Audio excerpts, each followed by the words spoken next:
Yo ngerti dhewe to sampean nek poso ki ora nek tanggapan. Arep disangoni dulurku lah kok dulurku sijine iki ngene. Aja dalang wi. Dalang ki kaya-kaya sugih ora umum. Nek tanggapan. Sambene napa, Mbak? Oh, tukang seleb. Masa nyinden tukang seleb. Oh, marung jenengan. Monggo mampir. Warunge pundi warunge? Mriko celake jembatan. Celake jembatan pundi? Nggih, brangkal niku le. Dalem? Toko napa warung niku? Warung. Warung napa? Ayo. Kepalane ditundukkan. Dik, dengklukne, sirahe. Wong-wong ki Jawa kabeh lho. Warung kopi nggih, Mbak nggih. Nggih. Lah Mbak Wiwi gak duwe rencana nggih warung ngono, Pak? Bakul pentol. Iya. Berarti roda perekonomian sinden berjalan terus. Kados kula ngenten iki lho, Mbak. Nek tanggapan yo ndalang, nek mboten enten nggih ngarit. Sebabe mbah-mbah biyen ngene, Nduk. Piye, Mak? Dalang kuwi ibaratna dadi samben utawa sampingan. Ya kudu tani, ya kudu ingon-ingon raja kaya. Ngono ya, Mak. Sebabe apa nek dalang nganggur ki bahaya kok, Nduk. Bahaya sebabe. Sebabe nek bar tanggapan ki mesti cekel duit. Bar mayang ngene iki mesti cekel duit. Lah nek ora duwe ingon-ingon urung duwe bojo. Alah. Bar, Nduk. Bar bayarane. Ning nek awake dhewe ya kumpul karo kanca-kanca pelajaran. Oh, yo kaya acara apa disengkuyung bareng-bareng. Kurange pira?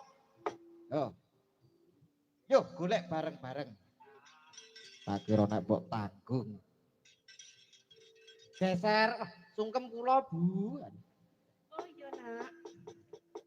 Jalan tetepangan ya, Mas. Wah, nggih. Nak yoga Kak. Nggih, cucu. Cucu. Nggih. Cucu. Dalam Ibu Ragina. Oh, Bu Raginem nggih. Pangestunipun, Bu. Nggih. Pun wayah nderek ajar. Oh nggih, kula dongaaken mugi sukses. Amin. Dungane wong tua ya sok mandi, Mas.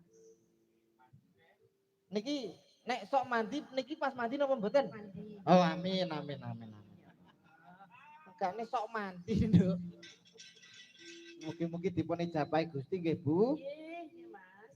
Pidalem saking pundi Bu kula kok ketingale nembe mangertosi panjenengan. Pancen iki yo sinden udon-udon lho, Mas. Lah udane Nggih. pinten? Hah, udone. Dalam paras, Mas. Oh, saking Paras Nggih. mriki. Nggih. Jane nggih caket nggih. Nggih, janipun. Wah, niki pun enten dalange. Oh, nggih. Lah niki enten dalang cilik ugi. Wah, Mas sinten? Mas Fauzan niku nggih ajan dalang berdiri Mas. Berdiri.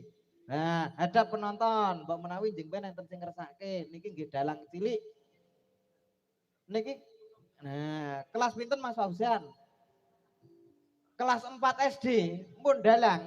Wah, tepuk tangan. Wah, hebat luar biasa, Nduk.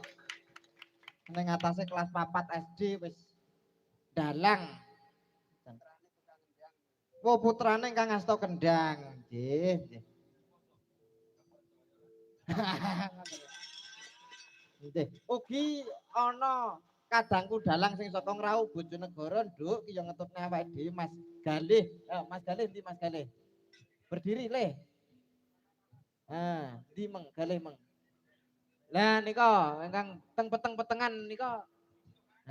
Niku Mas Galih saking Rau Bojonegoro. Gamelane perunggu sampun dugi, Pak. Alhamdulillah. Pun peresmian. Sampun. Nggih pun nek ngoten. Kaya apal nek oleh gamelan perunggu to, Mak. Ndek ben ki aku kakak ning kono gamelane cek wesi ya, Nduk. Ya donga dinunga karo panjenengane Pak Tris karo kanca-kanca mugi-mugi saged napa kasembatan Mas Juga nggih Pak Amin. Nah, ya ngono bantu donga Nduk awake dhewe, heeh. Bedane nduk, gamelan medun sanggare saya ngrembaka.